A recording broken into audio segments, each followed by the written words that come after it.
So here's a lab demo for lab 5. So I'm going to load a hex file.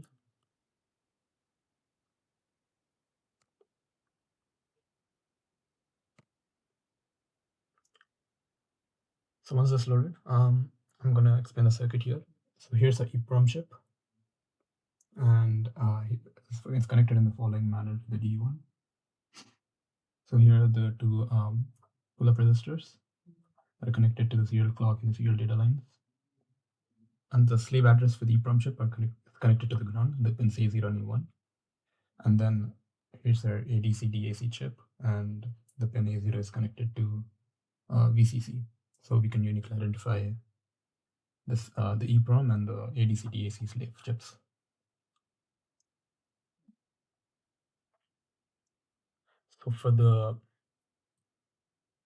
So since I've already loaded the program, I'm just going to run it.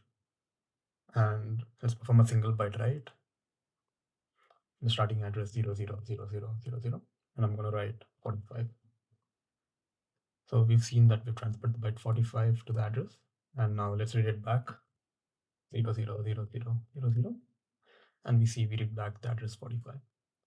Now let's test a few edge cases. So for the single byte write, I'm going to write to the very ending address, which is 1FFF. Oh, the address is out of bounds, so I'm going to write it 01FFFF. So let's say I'm going to write the value 69. So we see we transferred the byte 69 at the ending address. Now let's read it back. So I'm going to type 1FFFFF. Oh, since that's out of bounds, it's 01FFFF. And we see we read the value 69 back. So that's the single byte write and the single byte read. For the multi-byte write, I'm going to press 3. I'm going to say 000000, and my ending address is going to be the byte number 128, so 000080. So for each address range, I'm incrementing the counter. So as address increments, the counter also increments, and we write that value up to a value of 127. Since this is the 127th address, or like since address starts at 0, this is like a complete page, right? So now let's do a full multi-byte read for the same address range 000000 and 000080.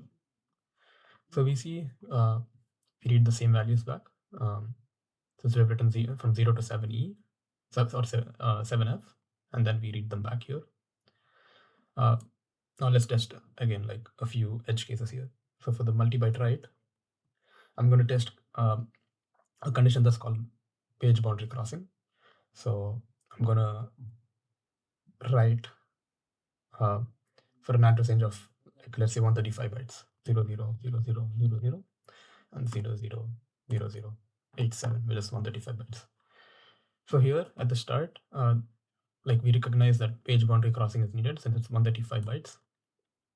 And we first transmit the 128 bytes. And then once that's complete, we recognize that there's 7 bytes left to transmit. So we start another page write. We again reset the counter to 0. And then we write till 0x06, till 0x86. And also one more thing, this address range is exclusive. So it doesn't include the ending address. So it just starts from the starting address and then ends at the ending address or before the ending address, which is 0086, which is here. So now let's perform something that's called block boundary crossing. Since the EEPROM is divided into two address chunks, 264K chunks, the blocks are divided into two halves. So let's try that. 3. And now I'm going to write an address of 00FFFF, which is the very last block of the first 64K chunk. Then I'm going to write 010008. So we see the program recognizes that block boundary crossing is needed after the last address in the block, which is 0x00 to the address 0xFFF. So now once we cross the block boundary, we again reset the counter and write the values again. So now let's do a read again for that. So for, let's say 00FFFF and 010009. So we see whatever we have written, we read that back. Since this address string is exclusive, we don't include this address. So we read whatever we have written back here. Since we have written till A here, I inputted 9 here. So that's why we don't see the 0x10009 here. I can do that again. You can say multi-byte read 00 FF and 01000. So yeah, we see what we written back in the multi-byte read case, and we see that block boundary crossing is needed. So for the, let's say if the address range is out of bounds, let's say if 00FF and the ending address is, for example, 00AAAA, it says that your ending address is lower than the starting address, and it reprompts us to enter an ending address of that's different. So let's say 01000. So yeah. And also, like if our ending address is greater than what the device can handle, for example 0200000, it prompts the user that the address is out of bounds and reprompts them to enter a different address. So we can reset that.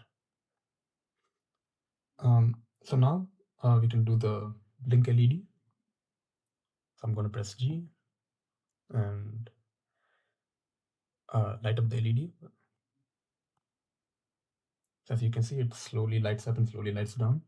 So I'm writing continuous stream of data from 0 to 255 and 255 back to 0. So it's like slowly lighting up and slowly lighting down, as you can see. So that's for the LED case. For the DAC, I'm going to reset it. And then for the ADC, press G, ADC, press enter, and we see a bunch of values being printed to the terminal for the ADC. So for the potentiometer, once I switch the knobs, you see the potentiometer value changes. When I switch to the right hand, when I switch it back to the left hand, you see the value changes again.